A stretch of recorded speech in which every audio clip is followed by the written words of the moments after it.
A door stands half open. Footsteps pause because no line is posted. That hesitation is the first respect you earn. Without boundaries, they walk your interior, mapping moods and pricing time. Machiavelli would remind you that people follow power and penalties. Charm without consequence is an unlocked gate. You think you're generous, you broadcast clearance. You mistake being chosen for being understood. Post the cost of entry or expect trespass sold as love. When pressure rises, niceness leaks shadow. Jung would say disowned anger bends you toward appeasement. Explanations stack, replies stretch, and the attention economy trains constant reachability. Mystery drains through pings, cadence collapses into chase. On a chessboard, every impulsive move surrenders tempo. Initiative migrates to the other side. Call it connection. The ledger records exposure. Polite availability purchases short-term approval while mortgaging long-term regard. The mask smiles, but the gate stays open, inviting tests that grow bolder. Respect begins where access ends. Limits create contour, and contour carries value across dating dynamics and work alike. Nietzsche argued that the strength to deny frames desire. A soft no reads as try harder. A firm schedule reads as standard. Masculine sovereignty needs cost. Individuation requires terms enforced when inconvenient. Speak less and enforce more. The fortress becomes language enough. If you don't set the line, someone else scripts your role. Machiavelli is the lens. You win respect by signaling credible consequence, not by promising harmony. You are measured by the lines you enforce. Love is a mood. Penalties are policy. When access is rationed, curiosity rises. When access is free, appetite dulls. You think words can rescue weak structure. They cannot. Boundaries in relationships work like a guarded throne. Posted terms speak louder than charm, and the guard is your consistency. Under incentives, people test for cost. You stop selling softness and start pricing access. Kierkegaard would add that you become what you choose repeatedly. You choose your calendar, and your calendar chooses your life. Response time is a status cue. You imagine availability equals care. You teach cheapness by being reachable. Princes rationed audiences to concentrate prestige. Guilds limited entry to protect standards.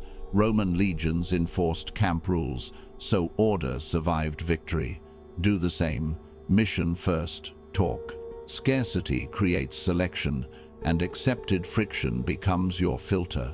This is masculine sovereignty practiced, not performed. Lacan noted that desire follows lack and limit. If your time carries no price, attention becomes noise. Ration presence. Speak less and schedule more. Replace reactive chat with a weekly cadence. In modern dating dynamics, a reliable plan outranks persuasion. You set terms so trust can form, not to punish. You own your signals because reputation management begins with enforcement. To see why words fail, you have to see the trap you keep walking into. Honeyed words are counterfeit leverage when your shadow is doing the negotiating. You promise ease, over-explain, and hope approval will buy safety. Jung would say, disowned anger flips into people-pleasing. The mirror shows a smile stretched thin while resentment bargains off stage. In the attention economy, chasing devalues you with every ping.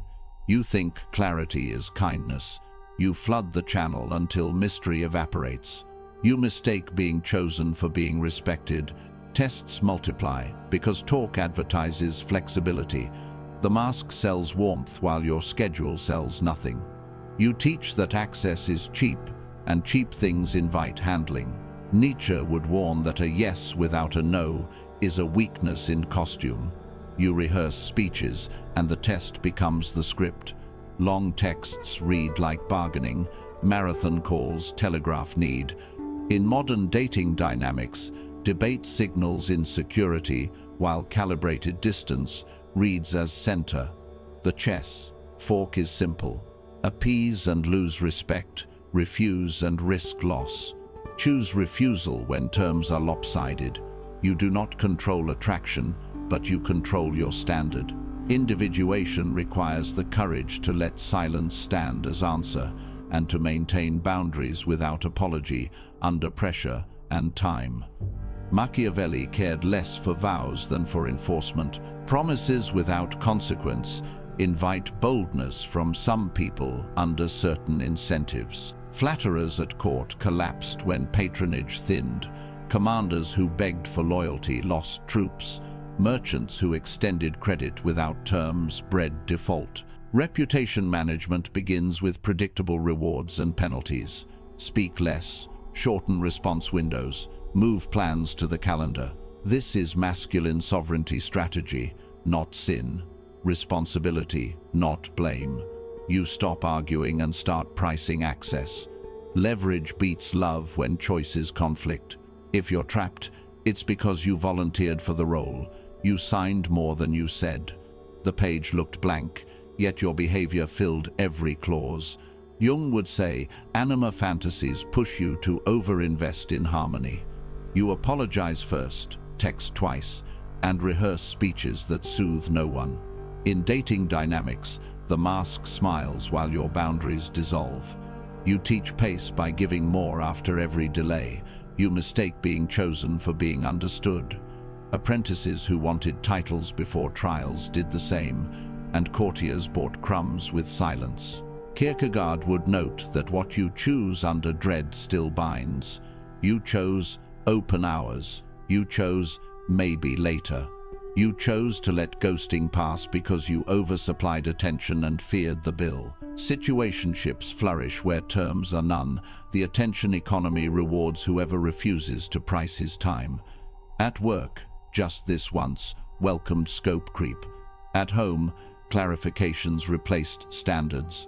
You do not need louder speeches, you need posted costs. Enter the forge. Fewer promises, shorter replies, measured presence.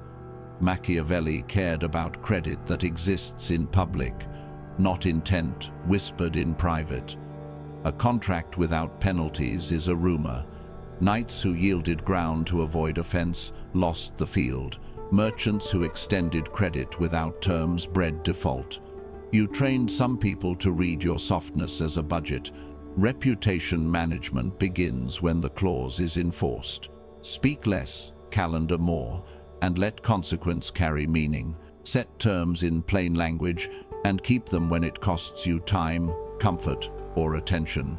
That is adult leadership. Now see the paradox. What attracts is the same thing your words keep killing. Warmth without structure flatters the moment and starves the future. Machiavelli says, mercy only holds when force is visible. You mistake endless softness for virtue. It reads as inventory. When your schedule has no edge, curiosity decays. Boundaries are the sheath that makes the blade desired. Be warm, but price access. A plan beats persuasion. Time beats a speech. In dating dynamics, open hours advertise low rank. You are not cold, you are calibrated. When kindness meets a standard and consequence, respect appears, and desire returns deliberately, steadily. Nietzsche would remind you that value climbs with cost. Cheap abundance dulls appetite, earned presence sharpens it. Slow replies with steady plans signal center, while marathon texts spill status. Short calls, clear logistics, and kept promises produce polarity. You mistake being chosen for being understood. You are understood when terms survive pressure. Masculine sovereignty is not theater, it is rhythm. Post the price and pay it first. Then warmth lands as privilege, not wallpaper. Across work and boundaries, the economy of speech protects momentum. Lacan observed that desire needs an edge. Mystery is not vagueness, it is contour. The throne is inviting because not everyone sits. Monasteries welcomed travelers, yet rules stayed firm. Masters praised apprentices while grading hard. Offer attention that ends on time. Keep a quiet, private life that individuals can sustain. Speak less, decide more, and let distance breathe. You can be generous yet scarce, gentle yet unmovable. Knowing the paradox is nothing unless you're willing to pay its cost. You raise lines and the weather changes. Friends go silent, invitations thin, and the room feels colder because the hearth was built from your overavailability.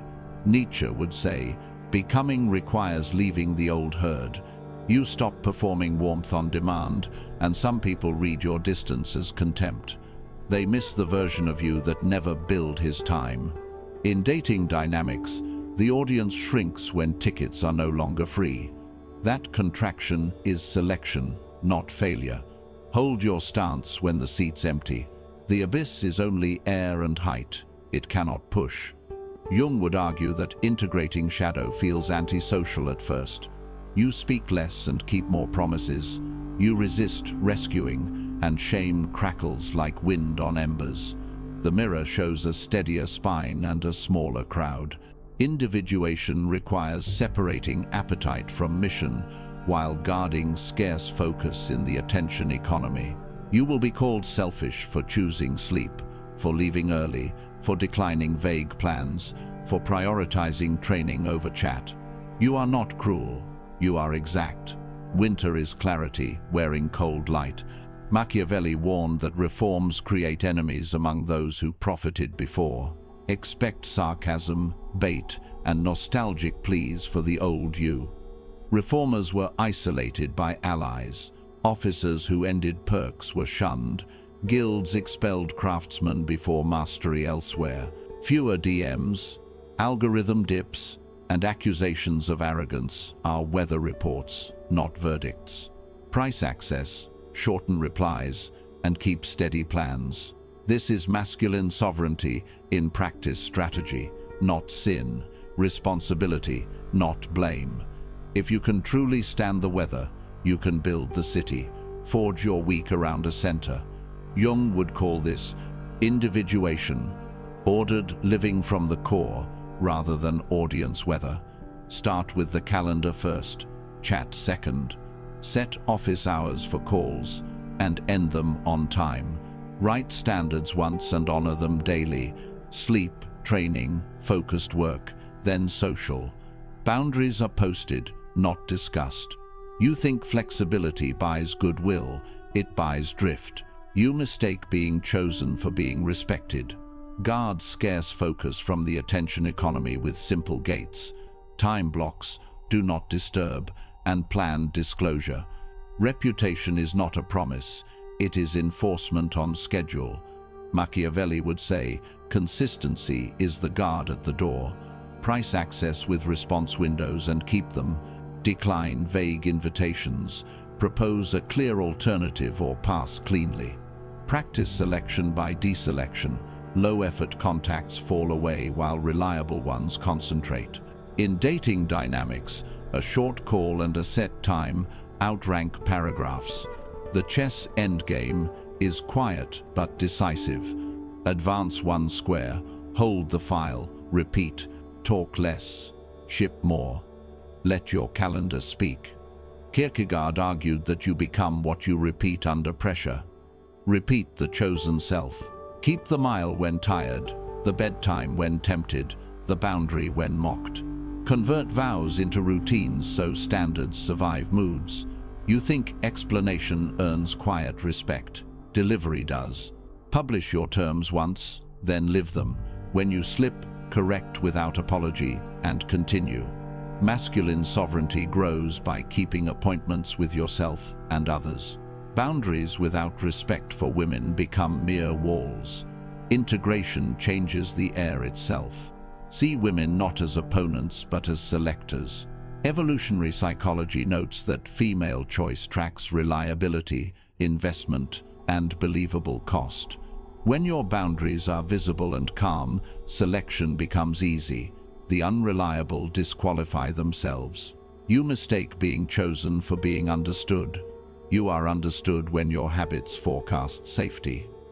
In dating dynamics, a simple plan and punctuality outperform vows. The mirror asks one question: are you consistent when no one is watching? Lacan observed that desire needs contour, not constant exposure. You keep intrigue by measured disclosure, enough presence to be known, enough distance to breathe. Mystery is not manipulation, it is respect for limits. Speak clearly, then let silence do work. Algorithms cannot. In the attention economy, scarcity protects signals. You are not withholding, you are curated. Individuation means guarding the private room, where standards are forged, not streamed. Machiavelli prized treaties with terms. Treat desire like a treaty. Language, costs, predictable follow-through. Alliance grows where credibility is public. You lead with masculine sovereignty when the calendar, not feelings, sets the pace. Offer warmth inside a frame. Kindness lands as privilege, not negotiation. Salons favored disciplined contributors. Patrons backed composers. Write standard, live it, and let selection do the sorting. If you would lead an alliance, act like a builder. Build a life that makes persuasion obsolete. Machiavelli knew stable rule rests on institutions, not speeches. You build institutions at human scale. Morning discipline, quarterly artifacts, visible standards. The throne is earned by routine. Post terms, enforce quietly, calmly. Let boundaries shape desire and free attention for work. Craftsmen gained esteem by seasons of output, athletes by cycles kept, thinkers by books, not chatter. This is masculine sovereignty measured in kept appointments, not applause. Nietzsche would tell you to become worthy of the standard you declare. Cost creates value. Make the cost real. Schedule first, then speak. In dating dynamics, set a clear time, keep it, and end on time. Quarterly artifacts beat daily explanations. Short calls, simple plans, kept promises. Guard the private room where individuation hardens. You think intensity equals commitment. Consistency is commitment. Reduce updates. Raise shipped work. The attention economy rewards noise, then discards it. Your mission rewards quiet, then compounds it. Kierkegaard reminds you that you choose yourself by repetition. Choose sleep, training, and deep work on unimpressive days. Write standard operating procedures for relationships and craft. Live them when tired. Use selection by deselection. Low-effort invitations fall away. Reliable ones remain. Say no as routine maintenance. You speak less because structure speaks for you. Output, not please. Terms before talking. Walk the edge long enough, and persuasion retires in the glow of what you built.